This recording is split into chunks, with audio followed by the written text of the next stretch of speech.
My voice on screen is clear to all. Recognize this. Charging button. Okay. Guys, now all of you please respond to me. All of you get my voice on screen. Those who are attending in online, am I audible? Is my voice on screen is clear to all of you?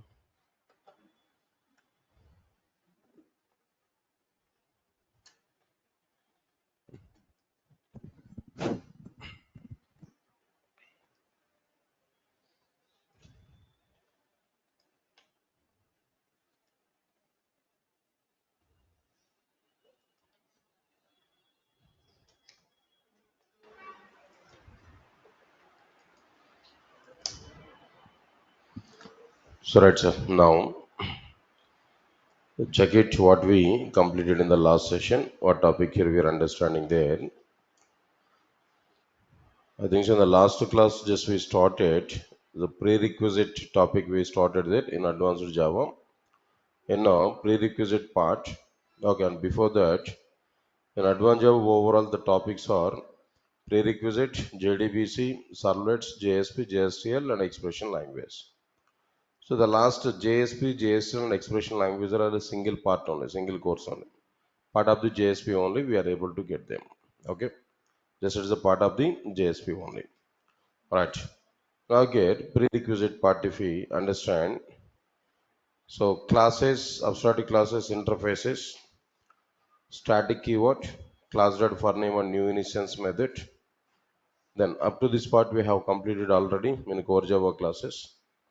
No need to have any discussion over them.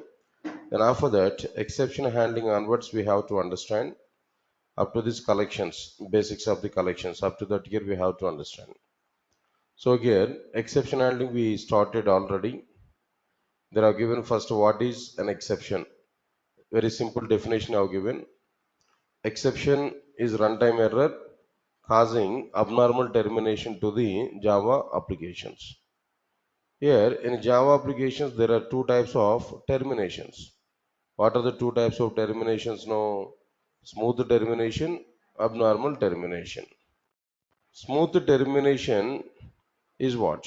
If the program execution terminated at the end of the program, then the termination is called as what there? Smooth termination. But what is this abnormal termination? If the program execution is terminated in the middle of the program, not at the end of the program. If the program execution terminated in the middle of the program, not at the end of the program, then the termination is called as what there? Abnormal termination. In Java applications, abnormal termination causes the serious problems. What serious problems it is able to provide there?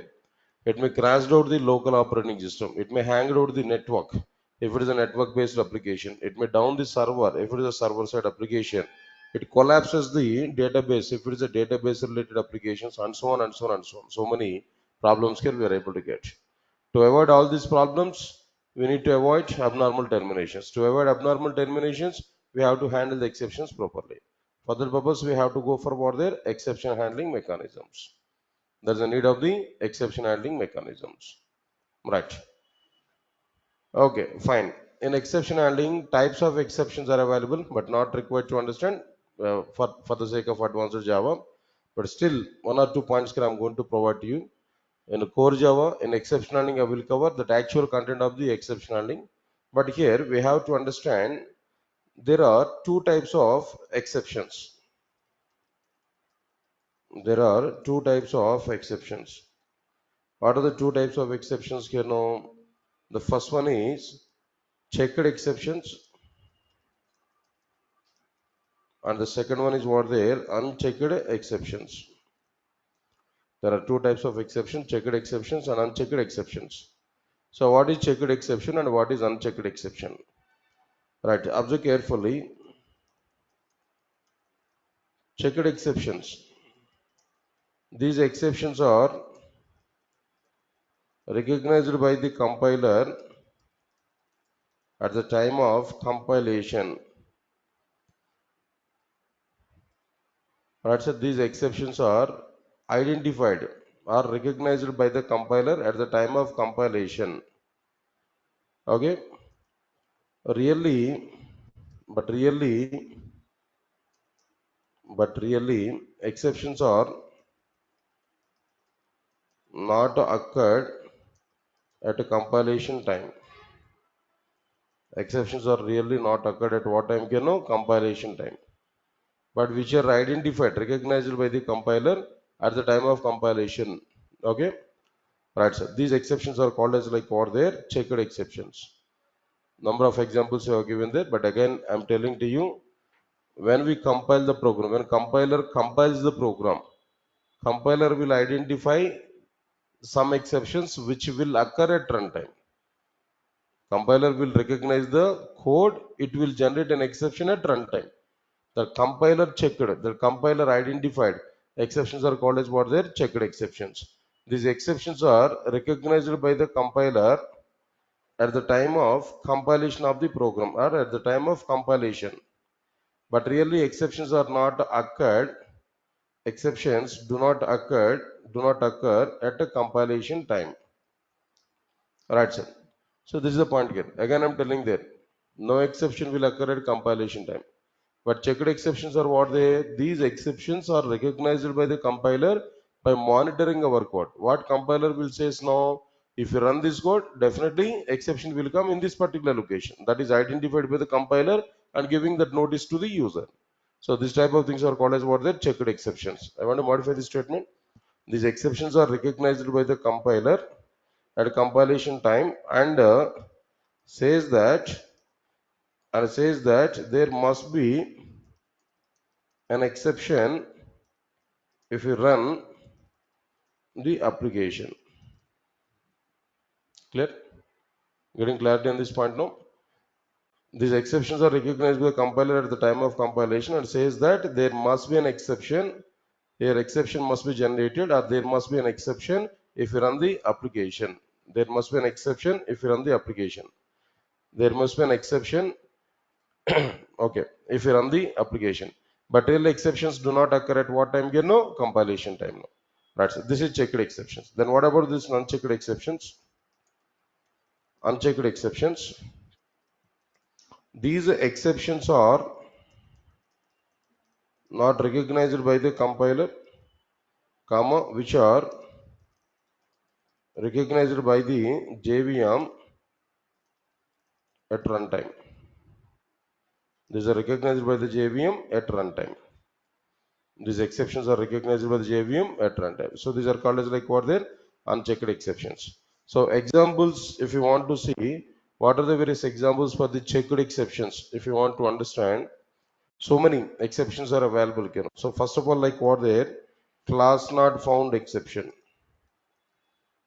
IO exception, right, and so on. So many things are available. Next one is unchecked exceptions. Examples, if you want to understand, so many examples I'm able to specify. No, arithmetic exception, null pointer exception, class cast exception, and so on. Okay, right. Then after this, we started with what keyword? Throw keyword. So what is this throw keyword actually? What we are understanding there? It is a Java keyword. It can be used to create and raise an exception intentionally as per the application requirement. In general, in our programs, exception will come automatically. No developer will write program to generate an exception. As per his application logic, he will write the program, but unfortunately in that program, exceptions may be generated. That is in general scenario. But in some scenarios, in some cases, developers must write program to raise the exceptions. That is the application requirement. That is as per the application requirement. Application demands to us to raise the exceptions. In general, developer are not intended to write the exceptions, not intended to raise the exceptions inside the Java programs. But developers are like what their developer. That means the situations are created by the applications to write the exceptions. So in that situation, developers write the code to create the exception to raise the exception. So to raise the exception intentionally, Java has provided a separate keyword. That keyword is what the throw keyword, not throws. Please remember it. What is that keyword? No, throw keyword. What is the syntax of this particular throw keyword? No, throw new exception name parenthesis. Example here I given there. Throw new insufficient funds exception. Funds are not sufficient in our account. In general, throw keyword can be used to raise the user-defined exceptions, custom exceptions. Insufficient funds exception is not a predefined exception, which is user-defined exception in the bank applications. The developers have to raise. To raise that exceptions, developers must use what keyword? Throw keyword, not throws. Right. Then after this, in Java applications, there are two ways to handle the exceptions. What are the two ways to handle the exceptions now? By using throws keyword and by using try catch finally. Here, we already started throws keyword. Throws is a Java keyword. It can be used to bypass the generated exception from the present method to the caller method, caller of it in order to handle. So in present method, we have an exception. But here I don't want to handle it. I want to handle it at the location where we call this method. So I need to bypass this exception from present method to the caller of it. So for that purpose, we are using what keyword now? Throws keyword. Right, sir. Program also we have given there. Now observe carefully. Initially, we got the exception inside the concat method. But because of this throws IO exception, this IO exception is converted to IO exception that is bypassed to concat method call that is inside the add method. Now that add method also I don't want to handle it. Again, I want to bypass it from add method to the method call, add method call, where we call this add method now inside this main method. So here inside this add method we provided what keyword now? Throws keyword, throws exception. Here we provided. Automatically the throws exception here we provided. Automatically IO exception is converted to exception. That exception will come to like what there inside this particular main method. Inside this main method also I don't want to handle it. I want to bypass it to the caller of this main method. Who calls this main method in general? JVM calls main method. JVM is able to call the main method. See, we are not calling main method. Main method is called by JVM in order to start program execution. So to JVM, that exception will be bypassed. At runtime, what JVM will do now? JVM will track the total exception, this particular exception, where it was generated and how it is bypassed there. Then finally, it is able to display that exception details at all the three locations. At all three locations, it is able to show like what their exception details. Now let's see this point here.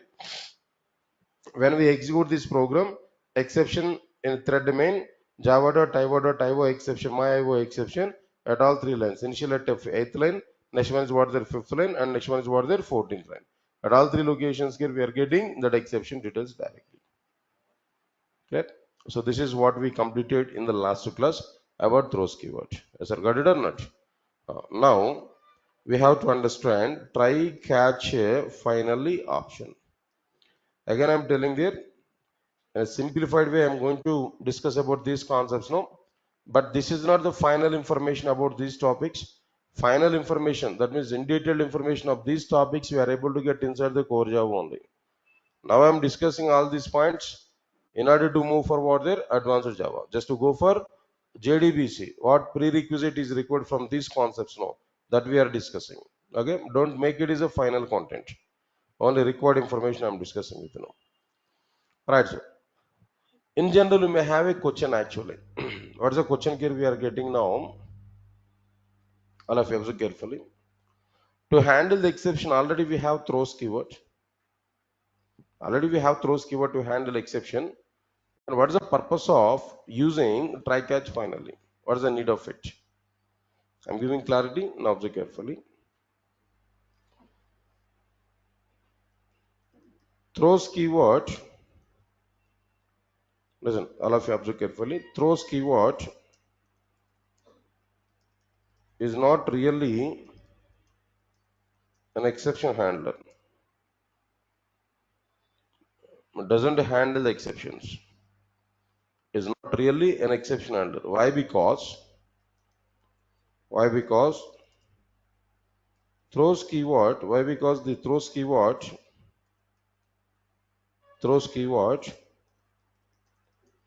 is bypassing the generated exception from present method to the caller method in order to handle. See this? For handling purpose only, throws keyword is bypassing the generated exception from present method to the caller method in order to handle. Means that it is not handling that. The throws keyword is not handling that. Just simply it is sending that exception from present method to the caller method there it is asking the caller method to handle. Understand my point? So, but my requirement is what? I don't want to bypass it. I don't want to bypass it. The location where exception is generated, there itself I want to handle it. I want to handle the exception at the location where it was generated. That's my requirement. Right, sir. Now observe carefully. In Java applications, if you want to handle the exceptions, if you want to handle the exceptions at the locations where it is generated, where they are generated. So if you want to handle the exceptions at the locations where they are generated, then we have to use try catch finally. Then we have to use what? The try catch finally. That is exactly the requirement of the try catch finally. All of you now tell me. Already we have throws keyword to handle the exception. Then what is the requirement to go for try catch finally? Now tell me, what is the problem with throws keyword? Throws keyword is just bypasses the exception from present method to the caller method in order to handle. So it is not handling the exception really. Got it now? But if we want to handle the exceptions at the location where it was generated, there we have to go for what there? Try catch finally. So who is the real exception handler? Throws keyword or try catch finally? Try catch finally is the real exception handler. So because of that reason, there is a suggestion in Java, max in our Java programs, maximum try to use try catch finally instead of using what their throws keyword. Throws keyword is just for the sake of bypassing the exception. In a simple programs only we can use throws keyword, but the real scenario is what there? Try catch finally. Understand it now? Now we are going to understand the try catch finally syntax. Syntax. How the syntax is available? First we have to provide try, catch, exception, name, reference variable, finally, like this. Here we are going to write a set of intersections.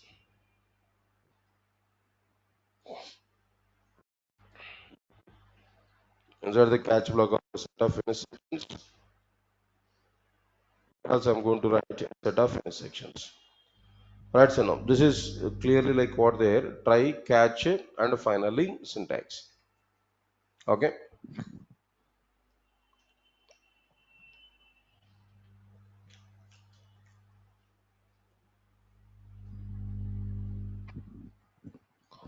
Right, so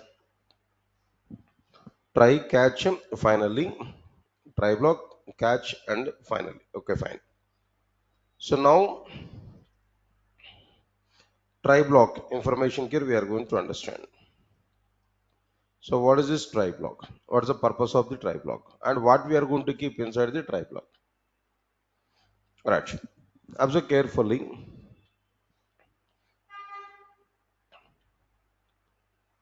For example, you're all attending my class. If I give one particular topic, if I complete one particular topic, then I want to check whether the topic is aware by you or not. Whether the topic is understandable to you or not, understood or not. I want to check it. So what I have to do? Test is okay. That is on instant I want to. On an instance I want to get it. So definitely I'm asked some questions, no? So when I ask the questions, no, then how I can evaluate your answers there? All of you are going to give answers, no, right? How is it possible for me? Not like that. So what I'm going to do now, two approaches here I'm following there. Approach number one, asking questions to each and every student individually.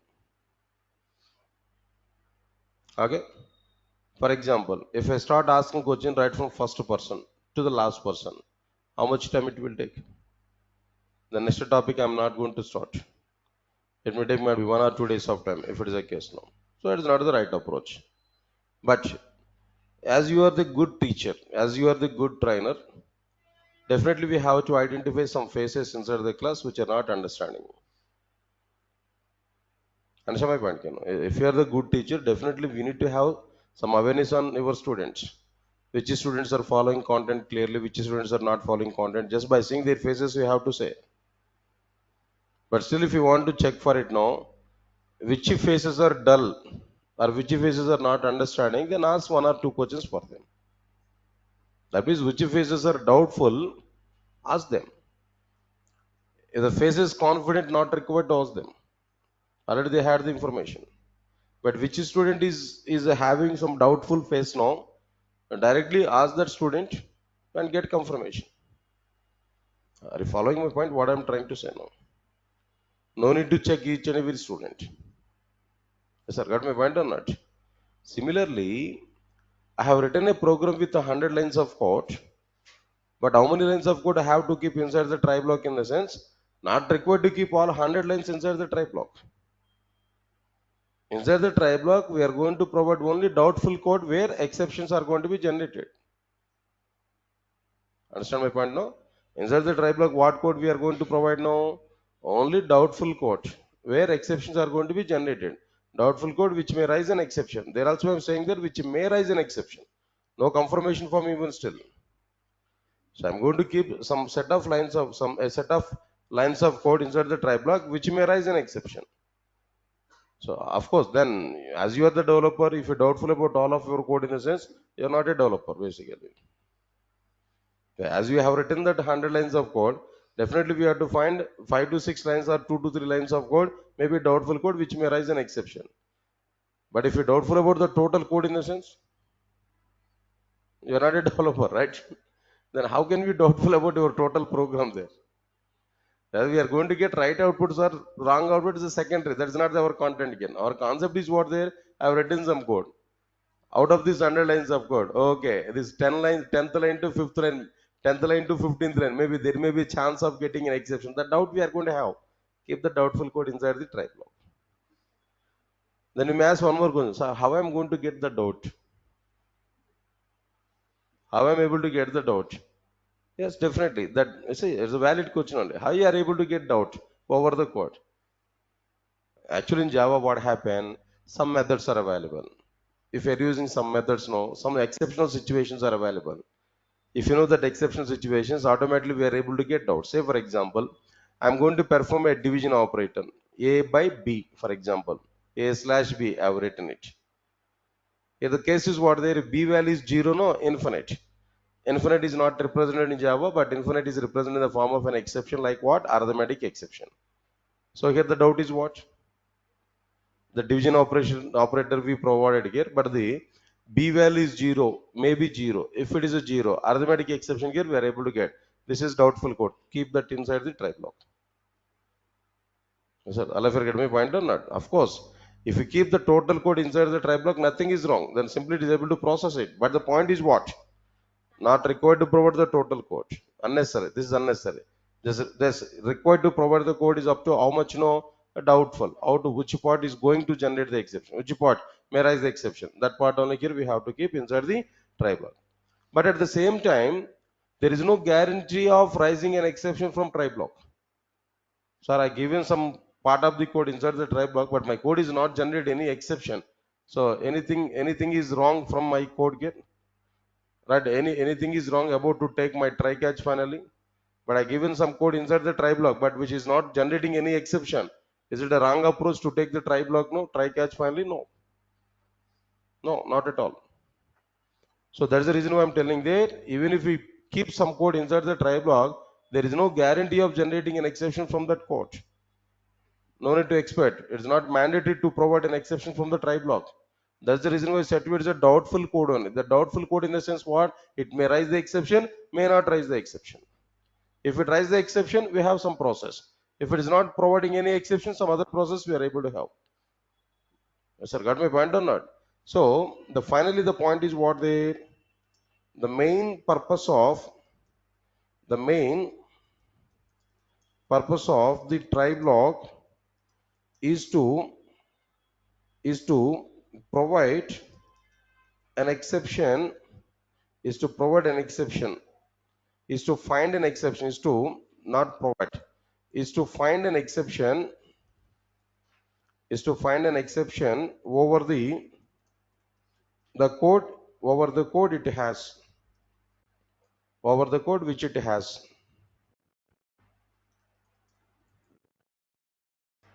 That's it. Now come again. What's the point here I've given there? The main purpose of the try block is to find an exception over the code which it has. Whatever the code which is available inside the try block, no, from that code it has to find the exception. That is the purpose of the try block. Inside the try block, we are going to give a set of instructions, no, from it has to find the exception. That's it. That's the point about like what there try block. Try to find the exception. Try in the sense, try to find the exception. Right. One more point I'm telling you. In a try block, in general, in a try block, in a try block, we will keep a set of instructions, a set of instructions which may or may not generate an exception, or else I want to give that perfect point here. In a try block, we will keep a doubtful code, a doubtful code which may raise exceptions, which may raise exceptions. Understand the point? What I've given there? In general, in try block, we will keep a doubtful code. We will keep a doubtful code which may raise exceptions. Okay. One more point. In a try block, in a try block, in a try block, there is no guarantee to generate an exception. Right? The try block code may or may not raise exceptions. So in a try block, there is no guarantee to generate an exception. The try block code may or may not raise an exception, or may not raise exceptions. I think with this statement, we need to get clarity. Again, I'm telling there, it's totally developer's view. He has to find the doubtful code in his code. He has to keep that code inside the try block. Even if you give a set of instructions inside the try block, you should not expect mandatorily an exception from the try block. The try block code may raise the exception, may not raise the exception. Understand my point? All these things are like what their developers view only. That depends on developers talent. You may ask one more question to you. Okay, how to find the doubtful code? How we are able to find the doubtful code? How he able to get the doubtful code there? No, that depends on the methods what he has used in that code. That depends on the operations what he performed over the code. On the basis of that only he has to get the doubtful code. So there is no standard criteria, there is no standard procedure to find a doubtful code. That depends on the developer's talent. Developers have to write the code. So developers have to find the doubtful code. That's my point, what I'm telling there. So again, I'm telling there, how the developers are going to find the doubtful code there. That depends on the methods what he has used inside that code. That depends on the operations what he has performed in that code. On the basis of that only able to get the doubtful code. Yes, sir. Got it? Can I move forward? Right. So next one is after this, there is no guarantee to generate an exception. There is no guarantee in a try block. There is no guarantee to generate an exception. The try block code may or may not raise the exception. So it's okay, fine. Now we are going to think about it. If we get an exception, what will happen? If we have an exception try block, then what will happen? So observe carefully. In a try block, in a try block, in a try block, if we have an exception, in a try block, if we have an exception, then JVM will bypass flow of execution to the catch block by skipping all the remaining instructions in the try block. Put more concentration. and by passing the generated exception object reference as a parameter to the catch block. Yeah, please read out this statement here, what I've given.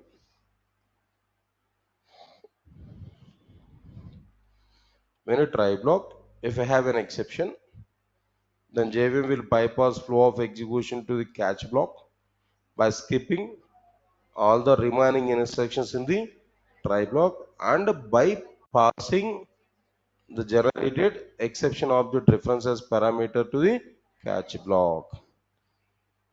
Okay, directly it will not go to the final block, directly it will go to what the catch block. See this, for example, this is a try block now. Let's assume it. Inside the try block, I have written 100 lines of code, for example. 100 lines of code is available inside the try block. At line number 50, at 50th intersection, I got an exception. At 50th intersection, I got an exception out of 100 lines of code. There itself, exactly at 50th line, we got an exception. There itself, JVM will bypass flow of execution to the catch block by skipping all the remaining intersections. 51st intersection to 100th intersection is not going to be executed. These intersections are going to be skipped. Directly, flow of execution will come to like what there? Catch block. Yes, sir. Catch block will do its responsibility. What it will do, no, I will discuss with you. Don't worry for it. Right, sir. At the same time, at the time of bypassing that exception from try block to the catch block, internally what it will do, JVM will find the exception object. Means that getting an exception in the sense, definitely internally an exception object is created. Exception object is created. Getting an exception in the sense, getting an exception object. Then immediately JVM will pass that exception object reference as parameter to the catch block. Flow of execution will come to the catch block. Along with the flow of execution, that exception is also coming to what their catch block. Both the flow of execution and exception object both are coming to the catch block. Then catch block will go for its responsibilities. That we are not going to think much. Leave it. For example, for example, in a try block, in a try block, no exception is generated. In try block, no exception is generated. At the end of try block, JVM will bypass flow of execution to the finally block by skipping catch block. Again, please, all of you try to understand these 2 points. This is the main content of the try block. I'll show flow of execution, don't worry for it. Tell me what I have given there. In a try block, if you have an exception, then JVM will go to which block? No, catch block. In a try block, if we don't have any exception, JVM will go to which block? No, finally block. Okay. In a try block, if you have an exception, then JVM will bypass flow of execution to the catch block by skipping all remaining intersections in the try block and by passing the generated exception object reference as parameter to the catch block. But in try block, if no exception is generated, in try block, no exception is generated at the end of the try block, if no exception is generated, at the end of the try block, JVM will bypass flow of execution to the finally block by skipping the catch block. Is it clear? All right, sir. Now, this is the information about like what the try block. Flow of execution. After completion of the catch block and finally block, no, I'm able to show the total flow of execution, how these are going to be executed, that I'm able to give clarity. All right. Now, try block mainly is what they try to find the exception over the code. That's it. Now, coming to the catch block. What is the purpose of the catch block? All right, sir. The name itself is giving clarity for us. Catch block is able to catch an exception from try block. It catch the exception which is available in the try block. Okay. The main purpose of the catch block is to catch exception. The main purpose of the catch block is to catch the exception which is generated in the corresponding try block or corresponding try block. Corresponding is not what, just you can understand now, which is generated in the try block. Better, corresponding try block. Why? Because multiple try catch finalists we are going to write. One try catch finally try block provided exception is available to the respective catch block only, respective try catch finally provided catch block only. Say for example, try catch finally, again try catch finally. First try block generate exception will not come to the second try catch finally provided catch block. First try block provided exception will come to the first try catch finally provided catch block only. So that's the reason why corresponding try block. Okay, no problem.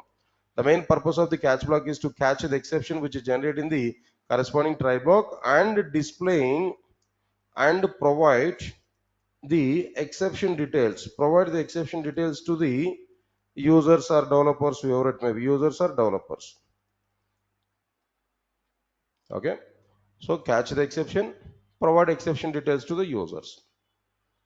Catch the exception from try block, provide exception details to the users. Sir, I'll forget my point or not? Right, sir. Observe carefully.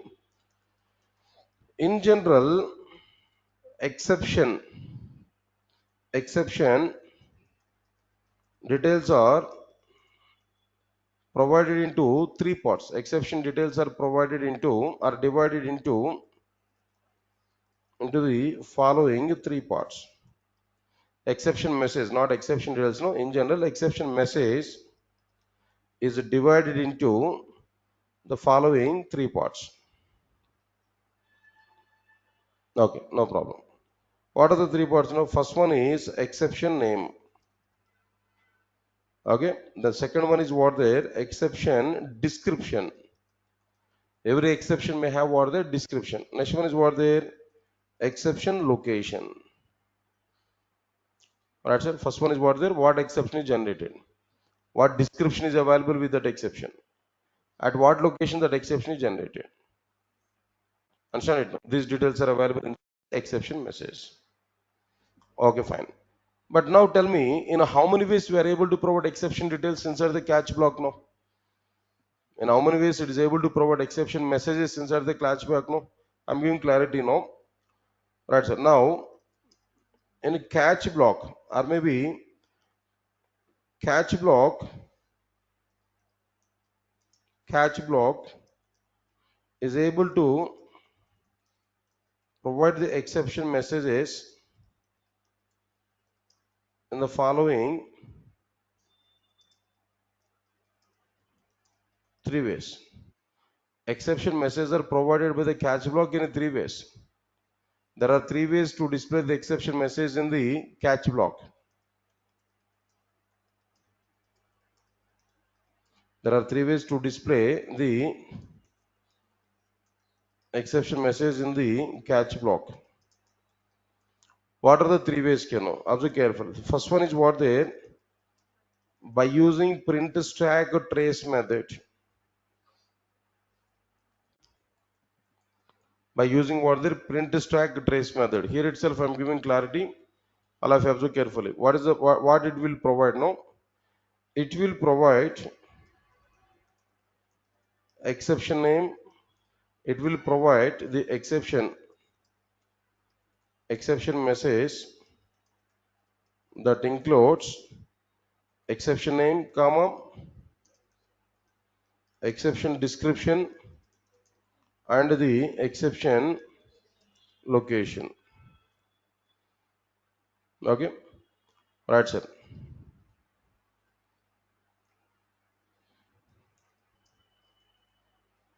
Public void print stack trace method. This is one method. On exception reference, we have to call it inside the catch block. Also program immediately. Don't worry for it. Next one is by using system.out.println of exception reference. You know already this. What is the point I'm telling now? If you pass any reference variable as parameter to system.out.println method, internally toString method will be executed. Yes, sir? Have you remembered this point now? In Java, when we pass a reference variable as parameter to system.out.println method, internally, what is going to be executed there? ToString method will be executed. Initially, ToString method was provided in object class, which returns a string that contains class name, @ reference value of the object. Number of times we have seen that point. But some of the predefined classes are not some of the predefined classes, they don't want to display a reference value of the object. Instead, they want to display their own details. String object wants to display its own content instead of displaying reference value. Wrapper class objects wants to display their own content instead of displaying their reference values.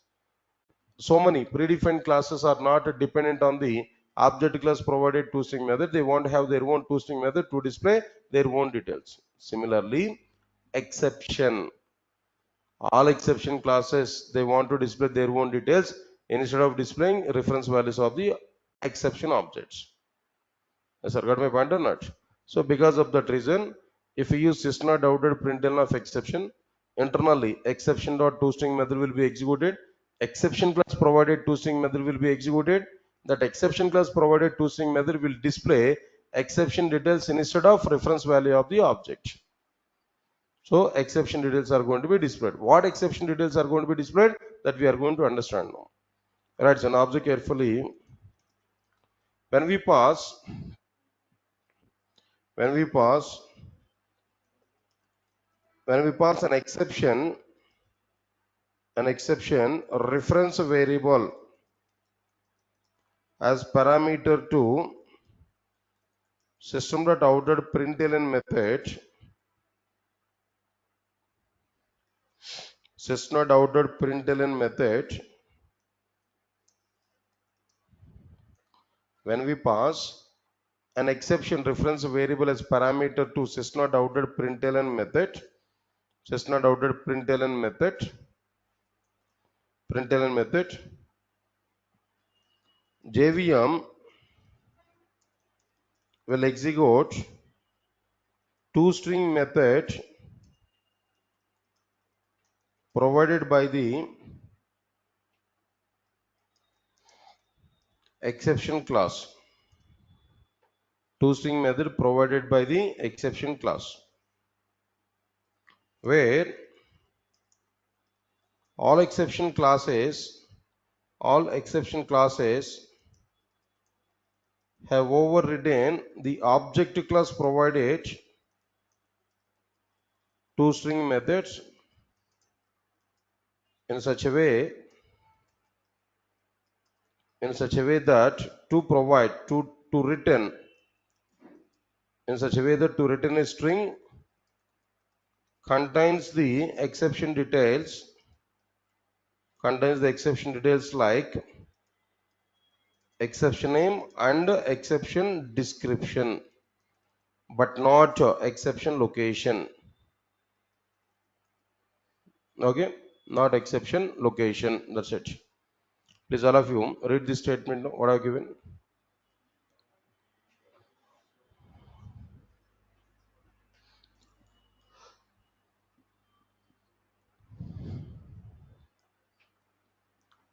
So JVM will execute toString method provided by the exception class, where all exception classes have overridden the object class provided toString method in such a way that to return a string that contains the exception details, like exception name and exception description. System.out.println of E in general. E, if you think E is a reference variable for exception, no, then system.out.println of E. Clear? Next, third option is available. By using getMessage method. By using getMessage method, What this get message method is able to provide now?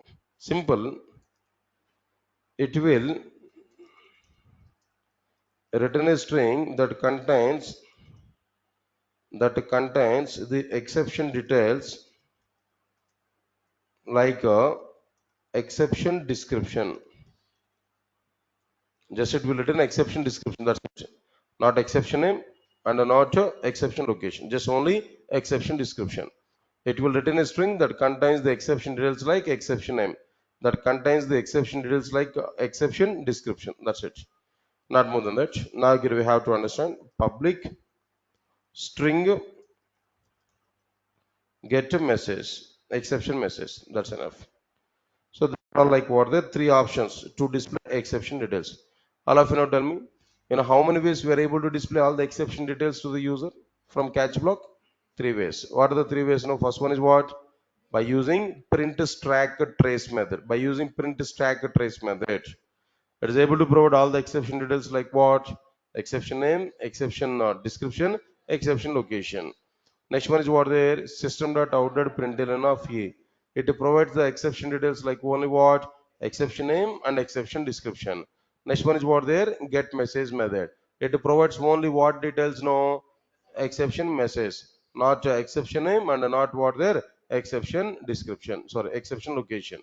Only exception name. Now see this example here, all of you know.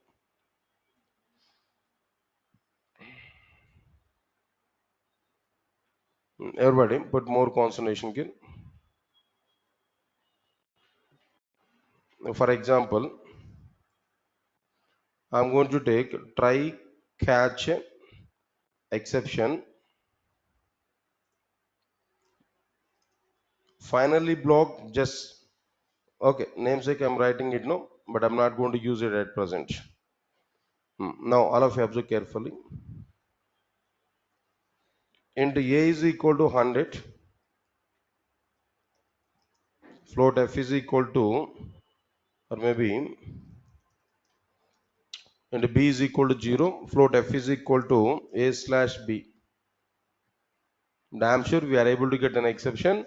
Its name is what? Arithmetic exception. A number divided by 0 is what there? Arithmetic exception. Okay. Right, sir. Now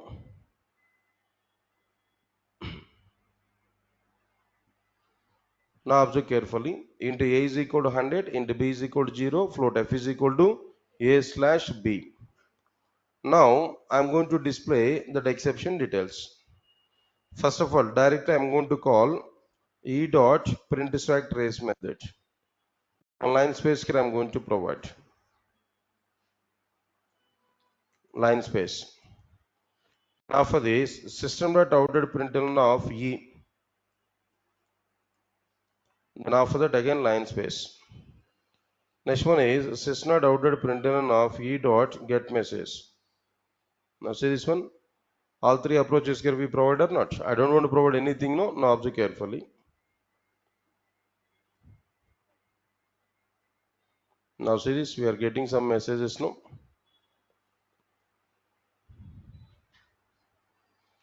Don't worry. Now see this. This message here we are getting because of what? Print stack trace method. This we are getting because of what? System.out.println of a. This we are getting because of what?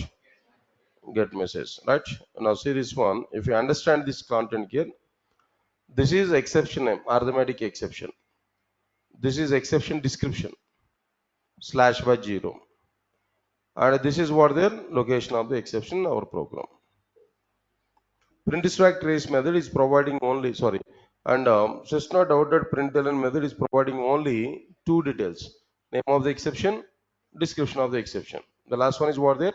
Slash by 0. That is the description of the exception. Alright, so now the people are asking to me once again, can you please explain that overriding part? That is the two-string method part. Okay, now I'm ready to explain that. No need to worry for it. But first of all, answer for my questions. No. So if you pass any reference variable as parameter to system.out.println method, what will happen inside this? What JME will do? first answer for it, then I'm able to give next point. Right, sir. People are asking this question to me. When we pass a reference variable as parameter to system not outdated println method, what will happen?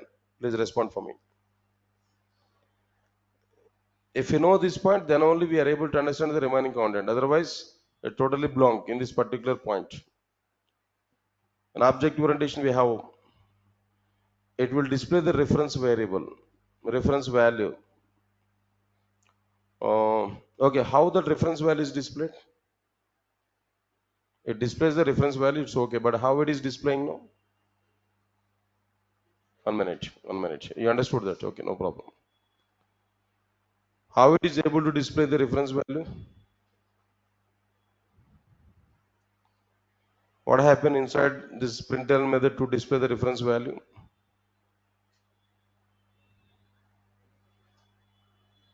No, then that we are displaying the reference value. Reference value format here we are saying that.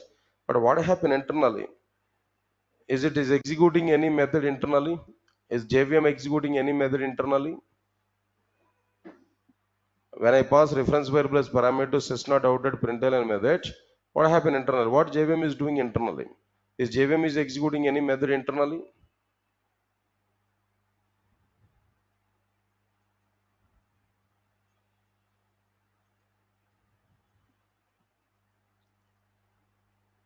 No. Yeah, that's a problem. There you missed it actually. There you missed it. Okay. So that is the reason why we are not understanding this point. It's a very, very fundamental point. In object orientation, I have highlighted this topic and I discussed it so many times. Not even in object orientation. In the continuation part also we have seen number of times the same point now. So anyway, the point is what? Internally, toString method will be executed by JVM over the same reference variable. Initially, toString method was provided by object class. Object class provided toString method is able to return the string that contains class name at the reference value. But some of the predefined classes of the Java, they are not dependent on the object class provided toString method. They don't like it. So they want to have their own toString method to display their own details. They don't like to display the details like what class name at the symbol reference value. So they want to display their own details. So that's the reason why they're having their own toString methods instead of using object class provided toString method. So example I'm telling there, string class toString method is displaying string object data only instead of string object reference value. Similarly, wrapper class objects are displaying the content of their object only instead of displaying the reference value of the wrapper class objects. Similarly, exception classes have overridden object class provided toString method in such a way that to return a string that contains what that contains no exception details. What exception details? No name of the exception and a description of the exception, and it is not like what their exception location. That's the point here. Clear? No response. So you have to refer object, that means you have to refer object orientation notes in OOPS classes. There, what I have given there, object creation process topic I have given. In that object creation process topic, I specified clearly hash code method and toString methods. There I have discussed something about what toString method. There we can understand, there we can identify the total part now. Okay, right. Now let's move to the point. Example code, they are given there already. Just 1 minute. Let me copy this. Now, I think here also we understood that in try block, what exception here we are getting no arithmetic exception. Here itself flow of execution is coming to what block? Catch block. Arithmetic exception reference value is coming to what there? E reference variable. E dot print stack trace method, all three exception details. Sys not out dot println of E, two exception details. Sys not out dot println of E dot get message, one exception details. In the first case, exception name, exception description, exception location. In the second case, exception name and exception description. In the third case, only exception description. That's it. This is the program kit, what I'm going to provide. Alright, so now it is completed. Then after this, output value, try to check this.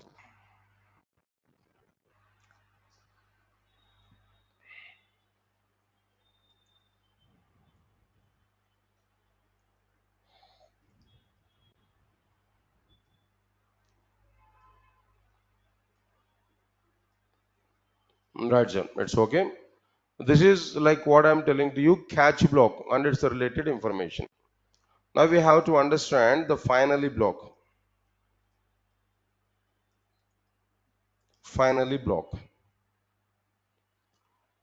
Finally block information here we have to do. Right, sir. Good.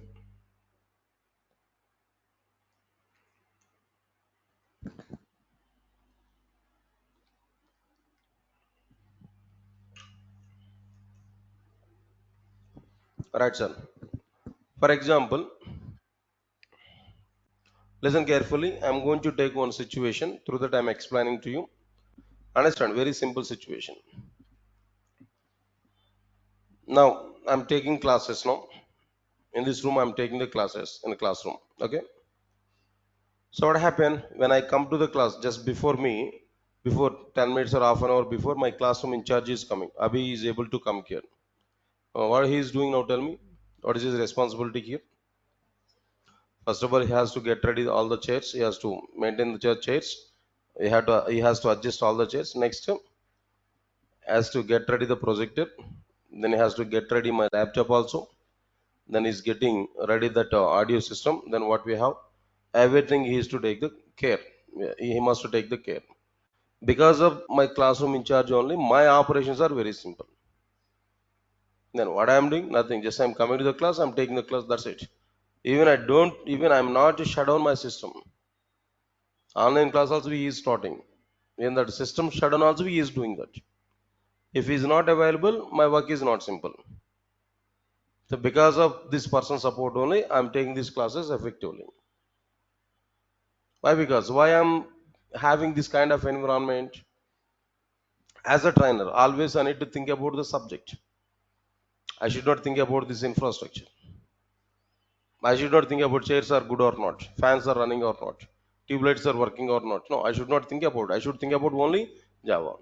For thinking about this total infrastructure, then I have given some person care. That's a good management. So, got my point or not? In the case, if you think about it, is a it's a money problem. That means there is a waste of money if you think no, by having some other person there to check this total infrastructure, then who has to do that work there? If you think about that person is unnecessary, then I have to take the responsibility. Then how many things I'm going to take the responsibility? My main thing is what there, I have to take the classes. That I have to put more focus. I should not think about that keys are available or not for classroom. I should not think about all the remaining infrastructure issues. No. Admin people are available there. Classroom in charge is available. We will take care about it. Got it? Okay.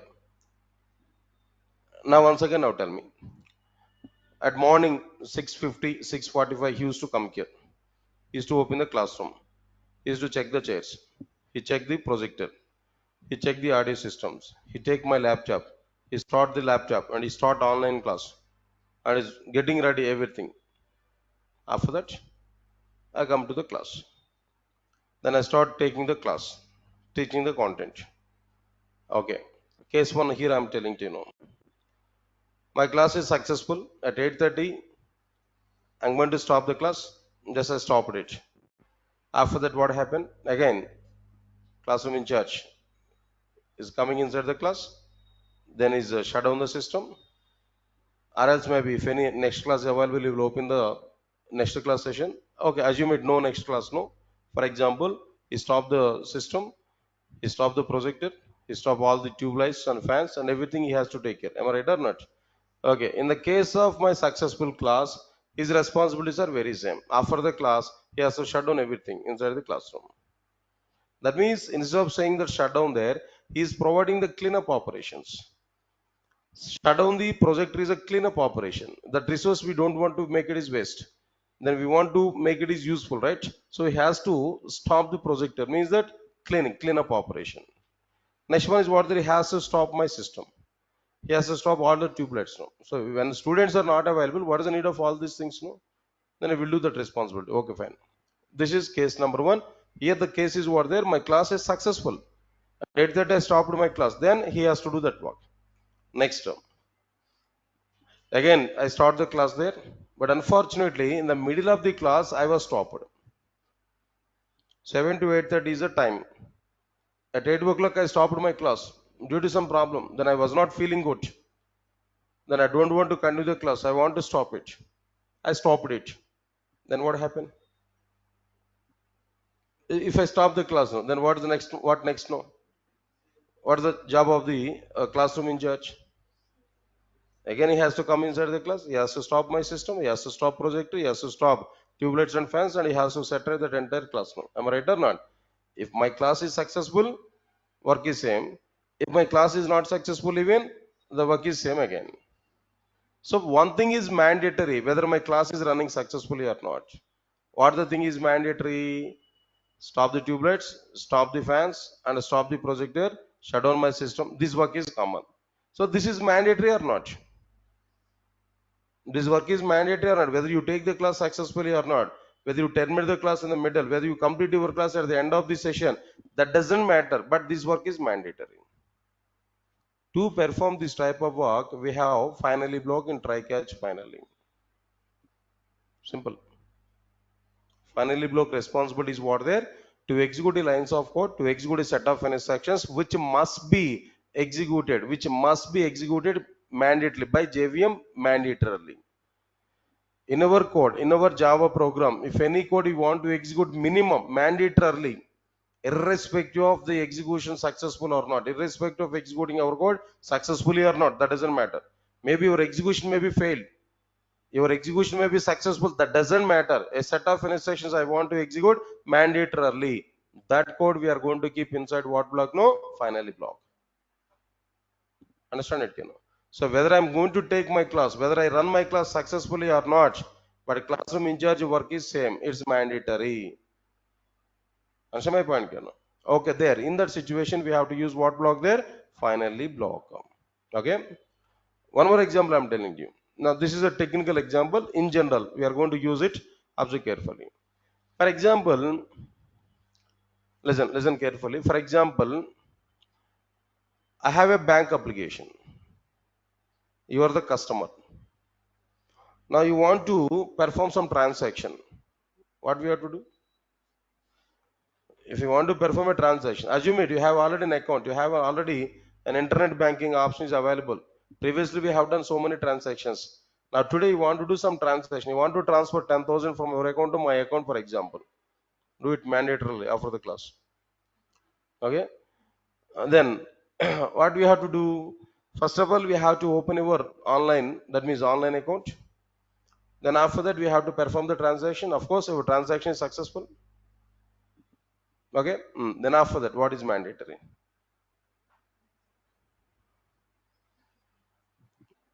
Connection is already established with the bank from your browser.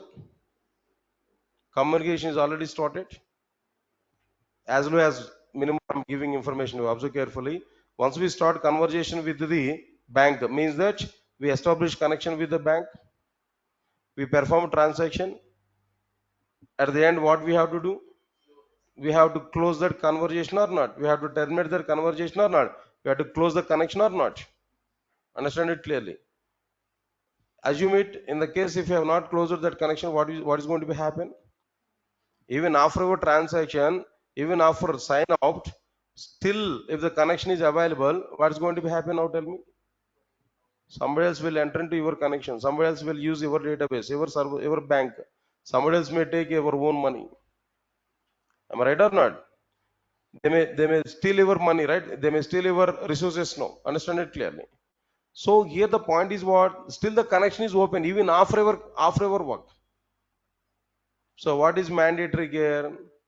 What is mandatory now? After completion of your work, you must close the communication with the bank. You must close that connection with the bank.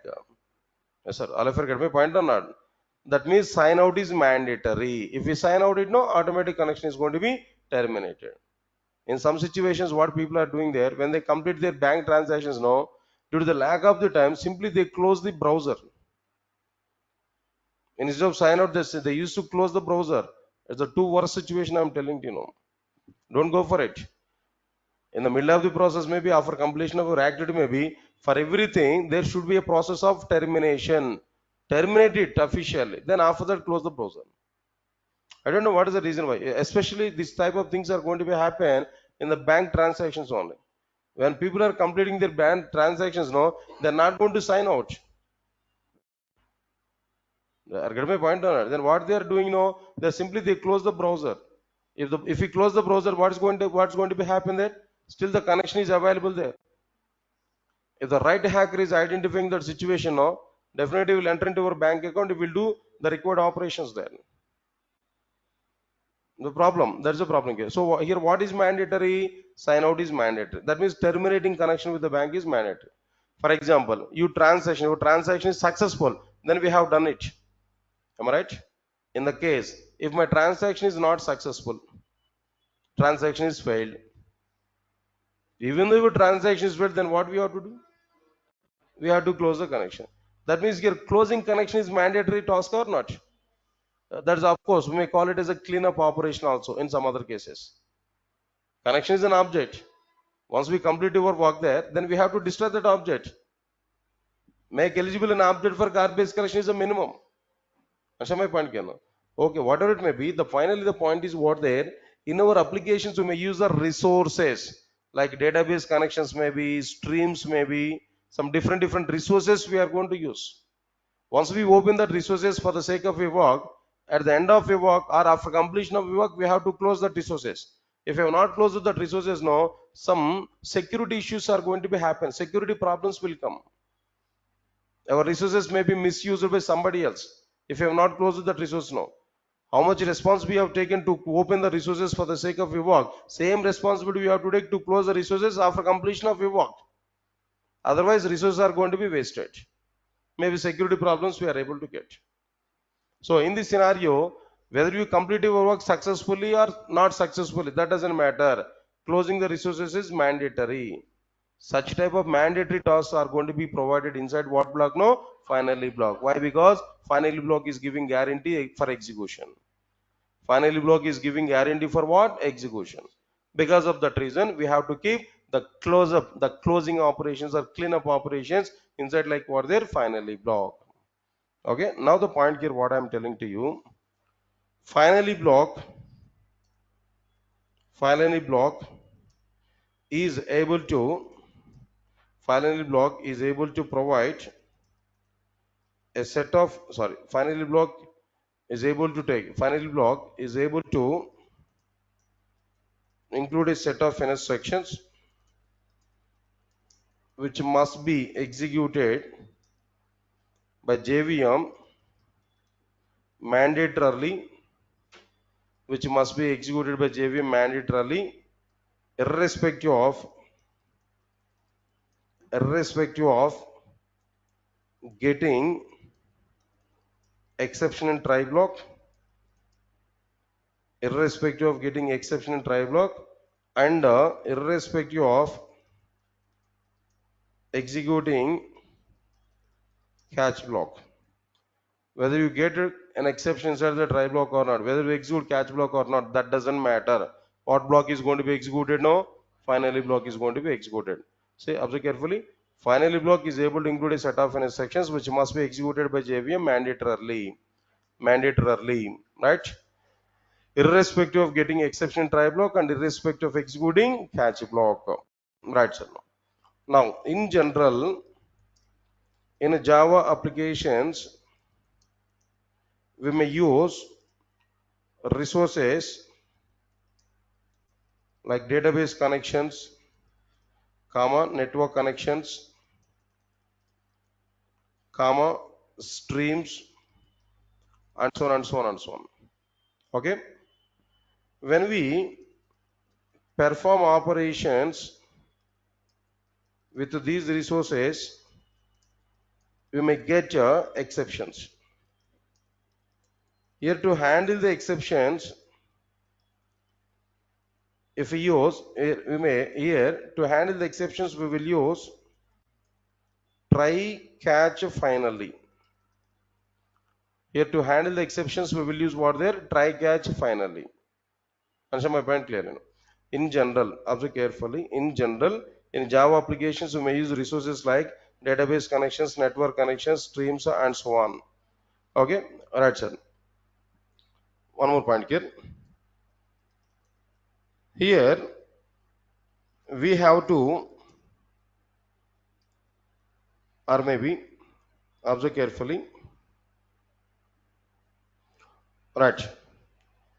After performing operations with the resources, we must close the resources. We must close the resources. We must close the resources.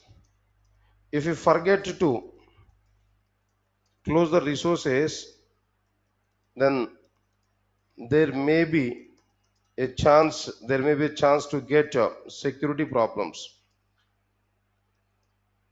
Okay, fine. When we perform operations with these resources, we may get exceptions. Here to handle the exceptions if we use here to handle the exceptions if we use try catch finally, then we must close the resources inside the finally block. Why? Because in a try catch finally, only finally block only finally block is giving guarantee for execution. Only final block is giving guarantee for the execution of its instructions. Right, sir. I think now just try to understand the points here what I've given there. So in general, in Java applications, we may use the resources like database connections, network connections, streams, and so on. Okay. After performing operations with the resources, we must close the resources. Otherwise, what we are able to get, no security problems will come. If you forget to close the resources, then there may be a chance of getting security problems. There may be a chance of getting security problems. Okay, fine. When we perform operations with these resources, no problem. With the resources, we may get exceptions. Here to handle the exceptions, if we use try catch finally, then we must close the resources inside the finally block. Why? Because what is the reason for it? No, in a try catch finally, only finally block is giving guarantee for execution. Why? Because our closing operations are mandatory. Because of that reason, we are keeping the intersections inside what block now? Finally block. Yes, sir. Now this is just a story about try, catch, finally. Just information are given, that internal flow, that one or two, just programmatic views also I'm able to show now. Right. Tomorrow we are going to see this content anyway. Okay. Not to worry for it. Tomorrow we are able to understand the content clearly. Right, sir. Take few minutes break and come back now. I'll go for core Java remaining part. Thank you.